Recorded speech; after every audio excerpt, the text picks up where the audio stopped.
the moment my boss smiled at me. I knew exactly what was happening. It wasn't a warm smile. It wasn't friendly. It was controlled, carefully measured. Like someone delivering news they believed was final. My name is Landon Reese, and this is the story of how a single smile cost a company more than it planned to pay me.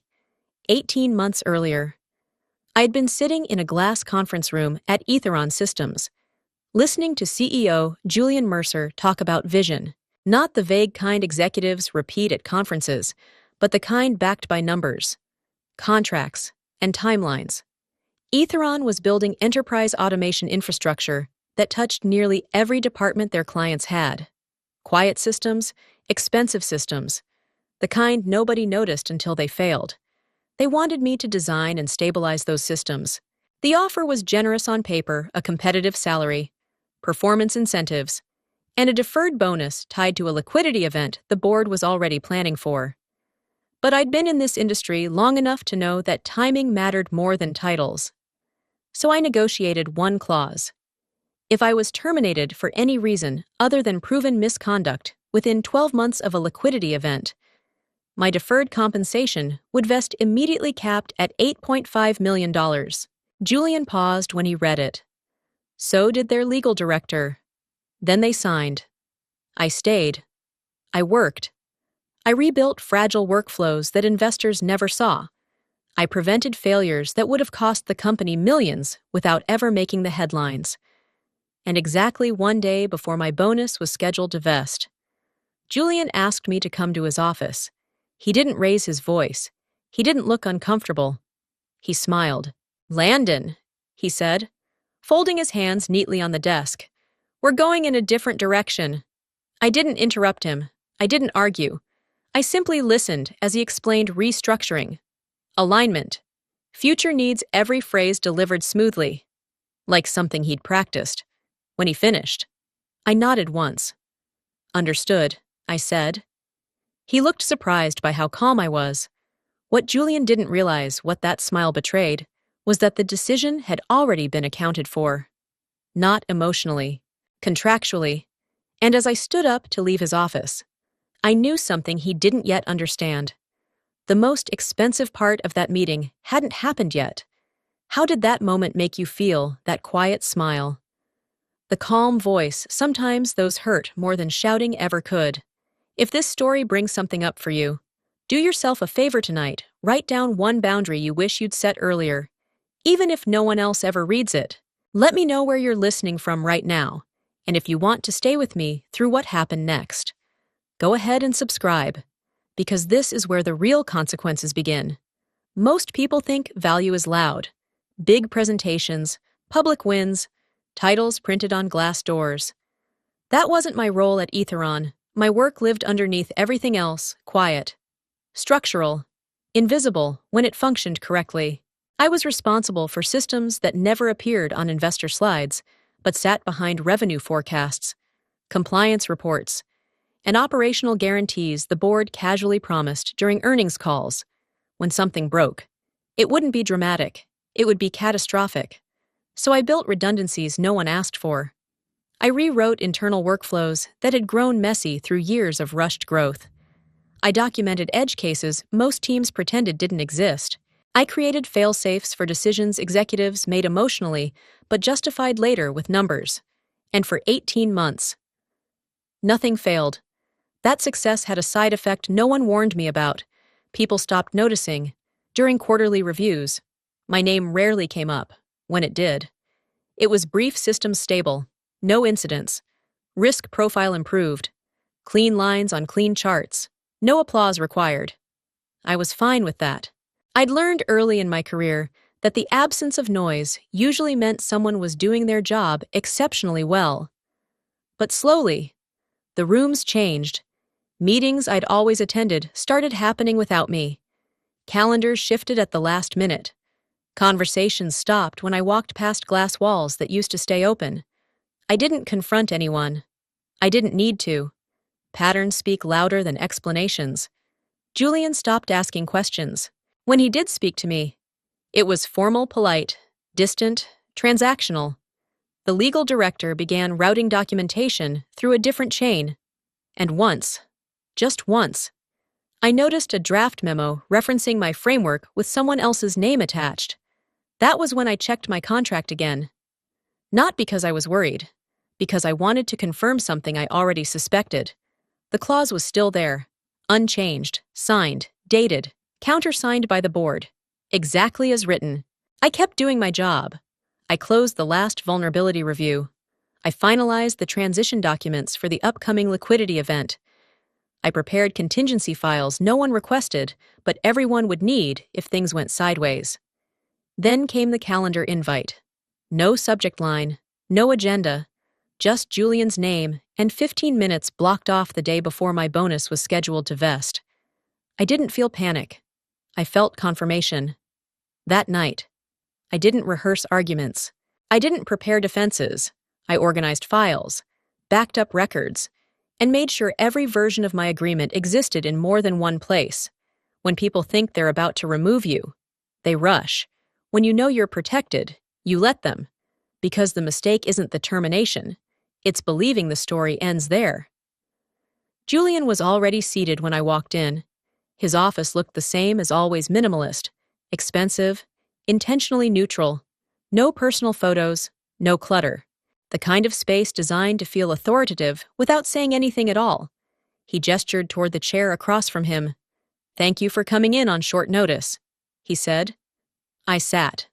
Calm, still. He began with the language executives are trained to use when they want something to sound inevitable: strategic alignment, organizational efficiency, future-facing priorities, every sentence carefully constructed to avoid responsibility. I listened without interrupting. At some point, he stopped speaking and folded his hands together.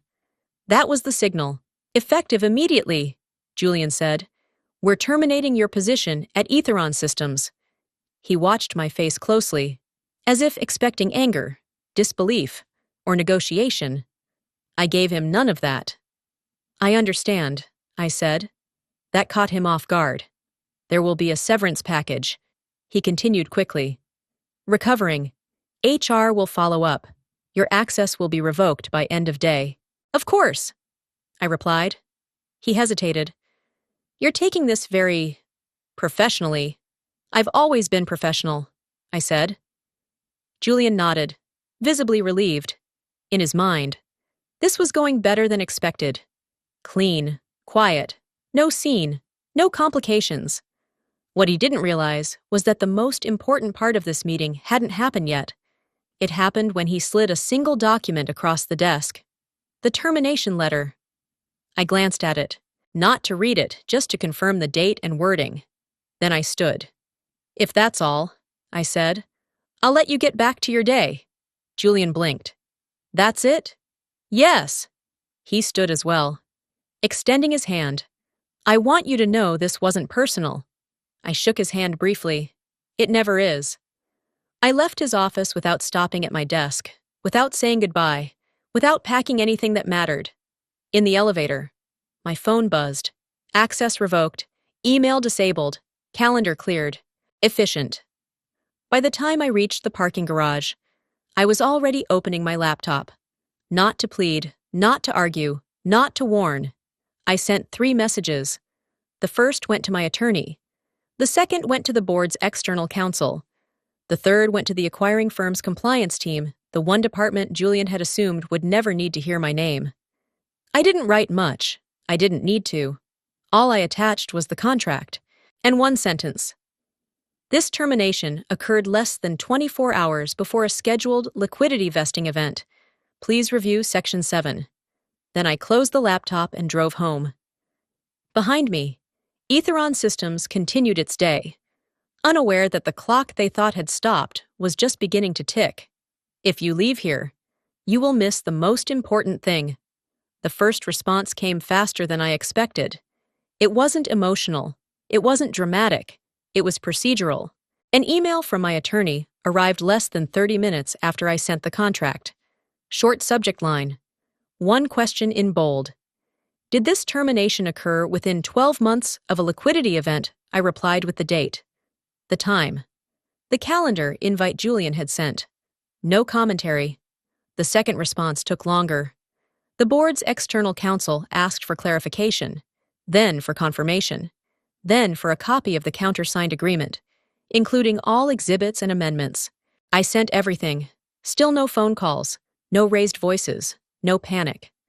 That part came later. What most people don't understand about companies is that chaos doesn't arrive loud. It arrives quiet through inboxes, calendar alerts, and meetings that suddenly get marked urgent. That evening, while I was home eating dinner like any other weekday, Etheron's internal systems started shifting. Access logs flagged unusual activity. Legal documents were reopened. Versions were compared. Questions were forwarded without names attached. Someone, somewhere, had finally read the clause. The next morning, my phone rang. Unknown number. I let it go to voicemail. Then it rang again, and again. By the third call, I recognized the pattern, not desperation yet, but concern, the kind that forms when something doesn't line up the way it's supposed to. I checked my email. A message from the acquiring firm's compliance team. Formal, neutral, carefully worded. They acknowledged receipt of my contract. They confirmed the termination date, and they requested a call to clarify potential exposure related to undisclosed liabilities. That phrase mattered. Undisclosed liabilities. It meant someone had connected the dots. I agreed to the call, scheduled it for later that afternoon. No urgency on my side. An hour later, another email arrived, this one forwarded accidentally, or perhaps intentionally. An internal chain. Julian's name appeared twice. So did legal. So did a subject line that hadn't existed the day before. Immediate review required termination risk. That was when I knew the tone had changed. By midday, the phone calls stopped. That's when things usually get serious. Companies don't panic out loud. They go quiet while they calculate. They pull in advisors. They ask questions they should have asked earlier.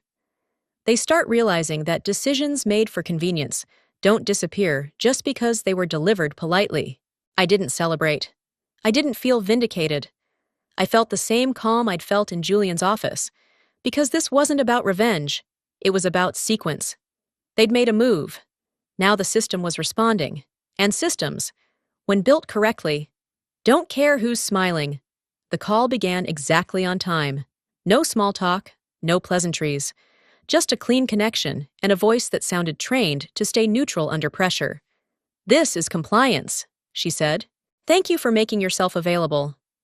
I confirmed my identity and waited. "We've reviewed the agreement you sent," she continued.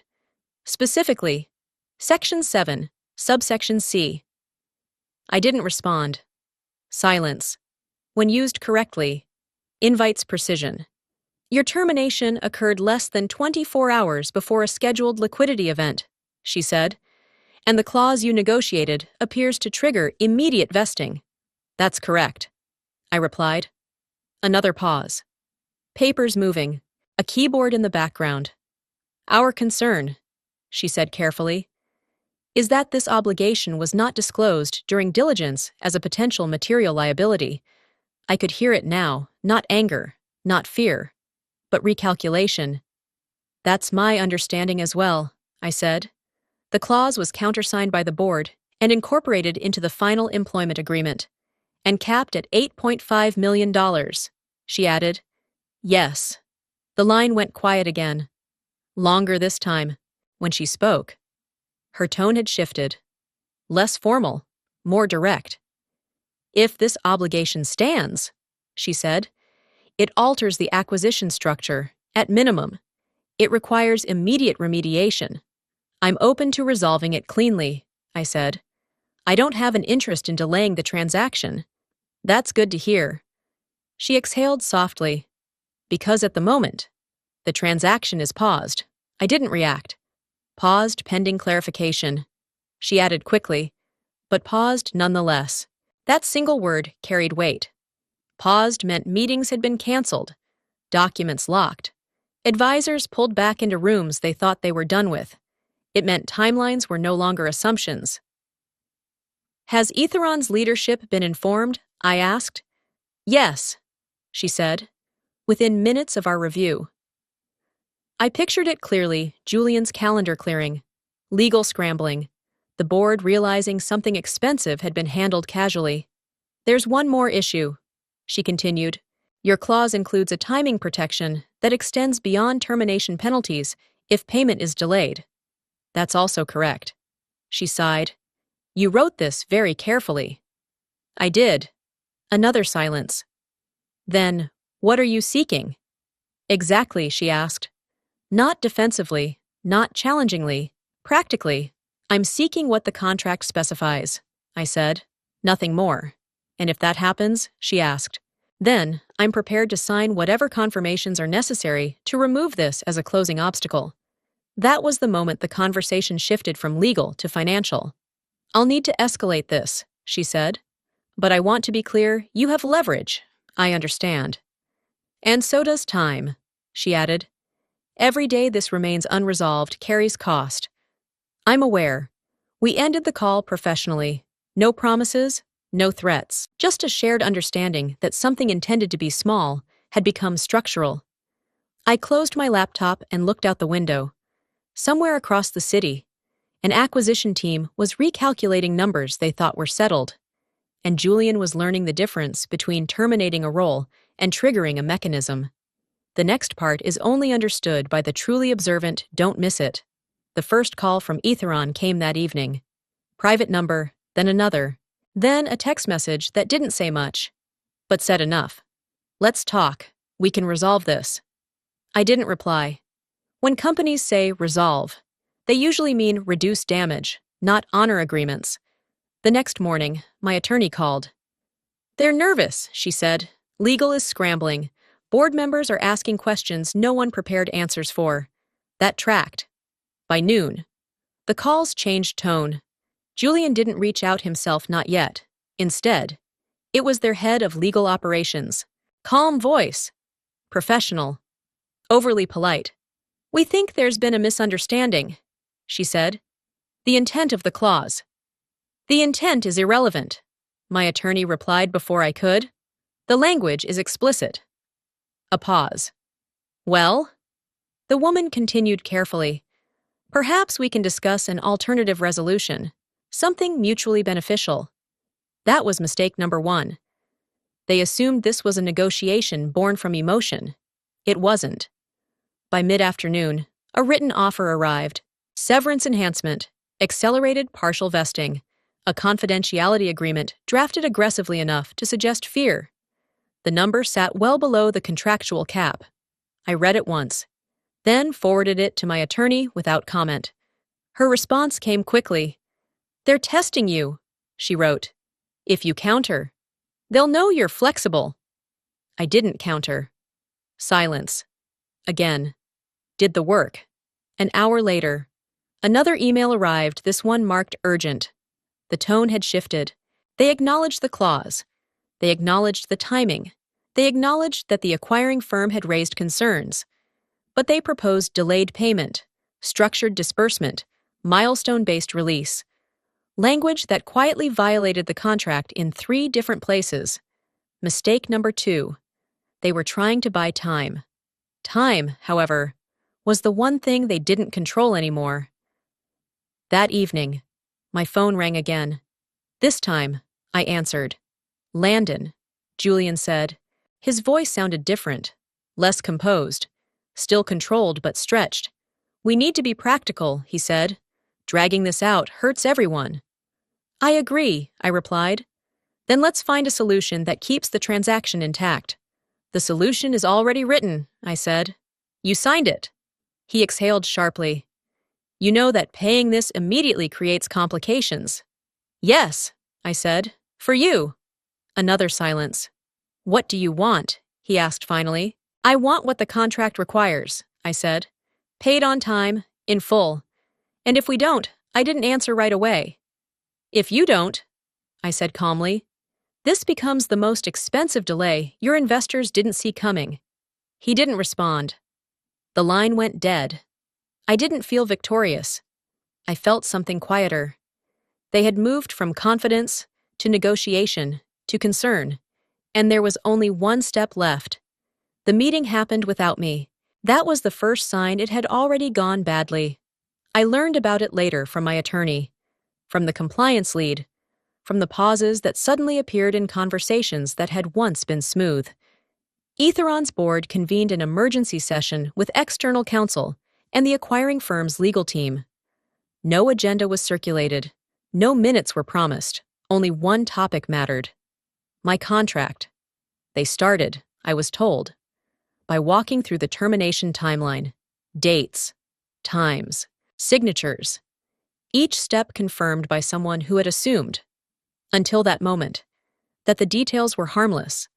Then they reached Section 7, subsection C. The room slowed down. The language wasn't emotional, it wasn't clever, it was precise, deliberately narrow, deliberately unambiguous. Termination within 12 months of a liquidity event, immediate vesting, payment due without delay, penalties for failure. Someone asked if there was any precedent that might soften it. There wasn't. Someone suggested interpretation. That didn't last long, because contracts don't care about intent when the words are clear. The outside counsel read the clause aloud. Then again. Then once more. Slower this time. That was when the question finally surfaced, the one no one had asked before the termination. Has she been paid silence? Not the comfortable kind. The kind that settles when everyone realizes the answer is no, and that the when now matters more than the if. They reviewed the termination letter, the timestamp, the system logs confirming access revocation, the internal emails that discussed timing as an operational convenience. Each detail stacked neatly on top of the next.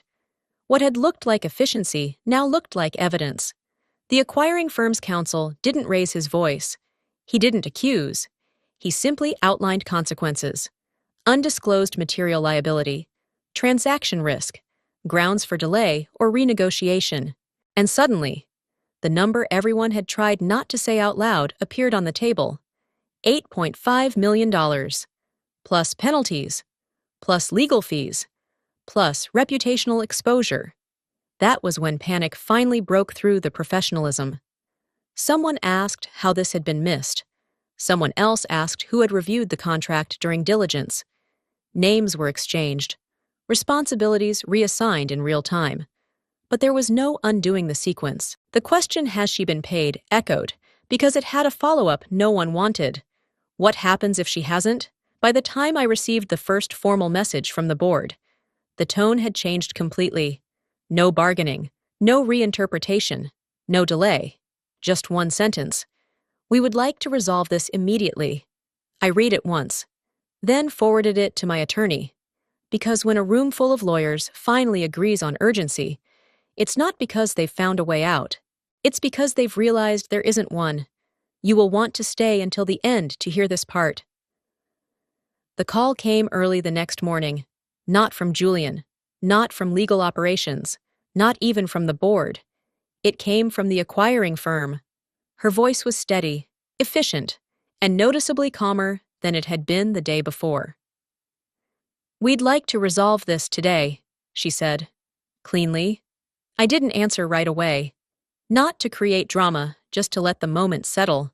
When people rush toward resolution, it's usually because they've already accepted the outcome. She outlined the proposal without embellishment. Immediate payment, full contractual amount, no structured delays, no reinterpretation, in exchange. They wanted certainty, a signed acknowledgement that once payment was made, the issue would be considered resolved for closing purposes. It was exactly what the contract already required. What surprised me wasn't the offer, it was how little resistance remained. After the call ended, my attorney sent over the draft agreement. She added a short note at the top. They're done fighting the language, now they're protecting the timeline. That was the quiet truth behind everything that had happened. This wasn't personal, it wasn't emotional, it wasn't even strategic anymore. It was arithmetic. The cost of paying me was now lower than the cost of not paying me. That's a lesson most people learn too late when agreements are written correctly. Power doesn't come from arguing your worth. It comes from letting the numbers finish the sentence for you. By mid-morning, Julian finally called. His voice was measured. but the confidence was gone. "We're prepared to proceed with payment," he said. "Today. I'll review the final documents," I replied, "and then we'll move forward." There was a pause, not hostile, just tired. "You planned for this," he said quietly. "I planned to protect myself." I answered, "What happened after that was your choice." He didn't argue. An hour later, confirmation arrived. The funds were scheduled. Compliance cleared the path. The acquisition clock started moving again. Everything that had felt urgent for days suddenly became administrative. That's how these moments usually end, not with shouting, not with victory speeches, but with paperwork moving faster than it did before. When the wire confirmation finally appeared, I didn't celebrate. I didn't call anyone. I simply closed my laptop and sat still for a moment. Not because I was overwhelmed, but because something had settled.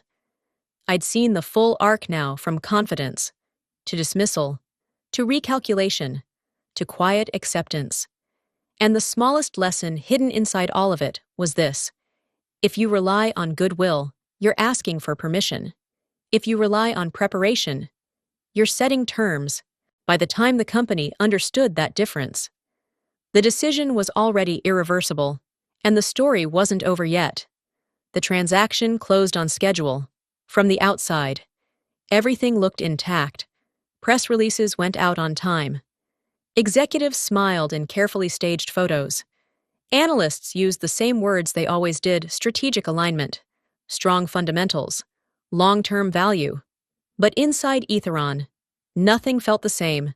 I didn't hear about it immediately. That kind of damage never announces itself.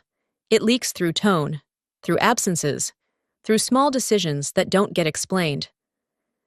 The first change was Julian. He stayed on.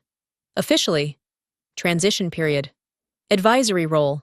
Same title. Smaller footprint. Meetings shortened. Decisions routed elsewhere. His name still appeared on emails, but less often at the top. People noticed. Confidence is fragile once it's punctured. And leadership, once questioned, doesn't regain gravity just because the deal closes. Then came legal. External counsel was replaced within weeks. Not publicly, not ceremonially, just quietly phased out. Internally, documentation standards tightened overnight. Approval chains grew longer. Risk reviews that used to be optional became mandatory. Someone, somewhere, had decided that assumptions were no longer acceptable. The board changed too. One member stepped down early. Another stopped attending in person. Committees were restructured. Oversight expanded. Nothing dramatic, but enough that anyone paying attention could tell a line had been crossed. And then there was the part no one could rewrite. Trust. Employees don't forget how someone is treated when timing makes it convenient. They remember the silence, the speed, the explanations that arrive polished but hollow. I heard later that questions started circulating internally, not about me, but about safety. If it happened once, could it happen again? If a contract could be overlooked? What else had been, if leadership had smiled through that decision? What else might they smile through? That kind of doubt doesn't show up in reports. It shows up in exits. Etheron didn't collapse. It didn't implode. That would have been easier to explain. Instead, momentum slowed. Recruitment became harder. Negotiations took longer. Every assurance required more proof than before. The company paid what it owed me, but it also paid something else. It paid with caution, with hesitation, with the quiet erosion that follows when people realize the system doesn't protect them unless they protect themselves first. As for Julian, I never spoke to him again. I heard he framed the outcome as an unfortunate misunderstanding, a legal technicality, an edge case. That's another lesson people learn too late. If your explanation begins after the damage is done, it isn't leadership, it's revision. The real cost of that decision wasn't the wire transfer. It was the moment everyone else understood that smiles don't guarantee safety and that preparation matters more than position. By the time Etheron finished recalibrating, the lesson had already spread, and the story was ready for its final chapter. After everything settled, life didn't change the way people imagine it does. There was no dramatic pivot, no sudden reinvention, no urge to tell the story louder than it needed to be told. I took a few weeks away from work, not to escape, but to reset my sense of scale. Long walks, quiet mornings, time to think without urgency, pressing against every decision. What stayed with me wasn't the money, it was the sequence. How quickly confidence turns into assumption. How easily convenience replaces judgment. How often people confuse calm with weakness. Julian had smiled because he believed the system favored him. He trusted momentum, trusted hierarchy, trusted that things done quietly would stay quiet. He wasn't careless. He was unprepared. And that distinction matters. Preparation doesn't announce itself. It doesn't demand recognition. It sits patiently until it's needed, and then it doesn't argue. It simply functions. I didn't win because I fought harder. I didn't win because I spoke louder. I won because months earlier, I'd written something down carefully and insisted it stay there. That's the part most people skip. They negotiate roles, titles, salaries. They trust relationships to carry the rest. But systems don't respect trust. They respect structure. Eventually, I returned to work on my terms. Advisory roles, short engagements, situations where clarity mattered more than optics. I found that people listened differently when they knew I valued precision over presence. And sometimes, late at night, I think about that smile again. Not with anger, not with satisfaction, just recognition. Because in that moment, everything was already decided. The outcome wasn't shaped in Julian's office. It was shaped 18 months earlier, in a quiet room, with a clause no one paid attention to until it mattered. That's the final lesson I carry forward if you want to feel safe later. You don't wait for fairness. You build certainty early. Everything else is noise, and noise fades. In those moments, I wasn't trying to win. I was trying to be whole. What surprised me most was how human it all felt. The doubt, the relief, the small ache of realizing how easily people confuse kindness with weakness. And yet, there was also something deeply affirming knowing that preparation, patience, and self-respect can carry you through storms without changing who you are. You don't need to harden to protect yourself. You just need to be clear. If you stayed with me until the end of this story, I hope you felt that quiet strength too. After you finish listening, do yourself one small kindness pause before jumping into the next thing. Let the story settle. Notice how your body feels when you're not rushing. Where are you listening from right now? I'd really love to know. If this story resonated, share what part stayed with you in the comments. And if you found value here, a like or share helps more than you think. Subscribe if you want to keep walking through stories like this together slowly, honestly, and with purpose.